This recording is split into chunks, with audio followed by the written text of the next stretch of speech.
Vandag se top stories. Taksies keer nuwe busdiens in Pretoria vas. 300 kg man pleit om hulp. Ontmoet SA se 20-jarige dokter. En in die bos is daar lewe in 2015 na Steve en die stemsingery. Goeiemiddag, ek's Elma Smit. Pendelaars van Mamelodi was woensdagoggend op groot skaal gestrand toe taksibestuurders 'n nuwe busdiens, Autopax, se busse by sy depot vasgekeer het. Pitco het sy busdienste op sekere Pretoria-roetes weens winsverlies Dinsdag gestaak en Autopax, 'n filiaal van Prasa, sou woensdagoggend die roetes teen dieselfde tariewe oorneem. Nico Gous was daar. Taxibestuurders het vanoggend buite hierdie busdepot saamgedrom. Hulle wou keer dat die busse van die nuwe busdiens Autopax die depot verlaat. Mokine Mogaladi, die taxibestuurders toegespreek het, sê hulle is ongelukkig oor die lisensies wat aan Autopax uitgereik is. We wish to know as to where did they get the operating license? Because since ever we have been applying for operating license, we don't get the operating license.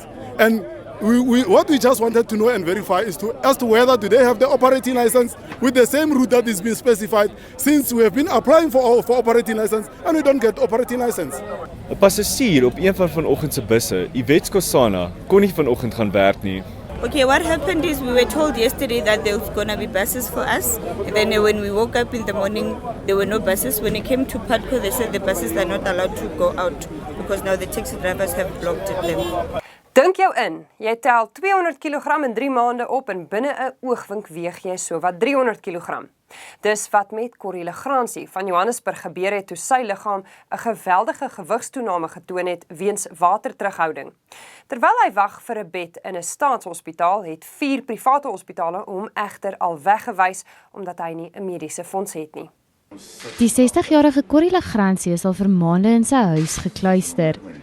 Hy ly aan 'n siekte wat 'n opbou van vloeistof in sy liggaam veroorsaak. Hy moes die toestand egter Google omdat hy sukkel om mediese hulp te kry. Ek het 4 maande terug agter 'n gewoon tel gewig op en ek kon nie verstaan wat doen. Maar dit was 'n lang tyd vir ek om besef het dit was nie gewig nie. Dit was water of 'n vloeistof. Kyk, was nooit 'n klein mannetjie dit.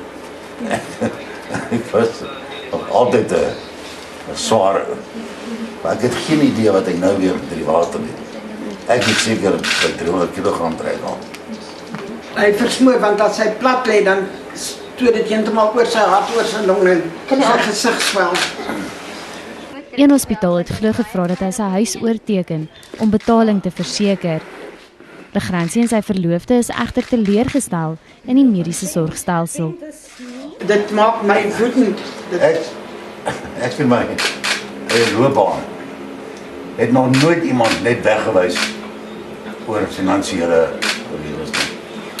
Medestudente het hom op universiteit die neonatale baba genoem, maar op 20 staan Suid-Afrika se jongste dokter vir niemand terug nie en sy toekoms lyk blink.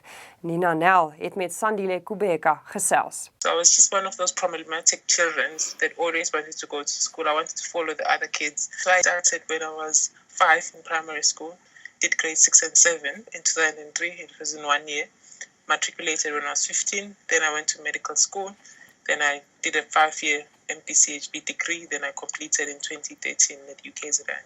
I feel out of place all the time. I feel like I'm always out of place. I'm always with people that are older than me, trying to act mature.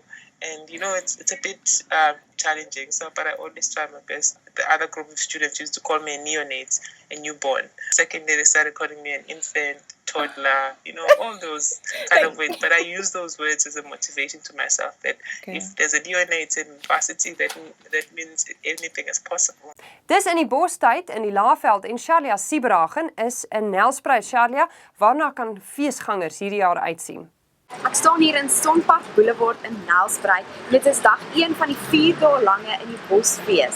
Nou, baie mense sal onthou dat dit 'n jaar gelede is wat die hele stemdebakel saam met Steve Hofmeyer begin het, toe selfoonvideo's opgeduik het wat gewys het hoe in die bossers luidkeels die stem sing.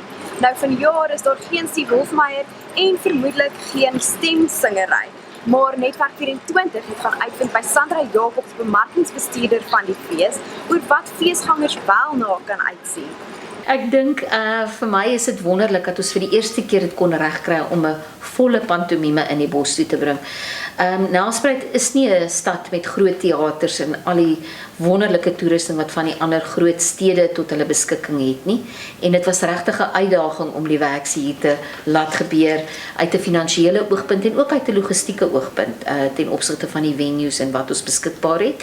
En ek is baie opgewonde dat ons vir die eerste maal 'n pantomime op die verhoog kan hê. Tweet vir ons foto's en video's van topstories in jou omgewing of e-pos nuus by netwerk24.com.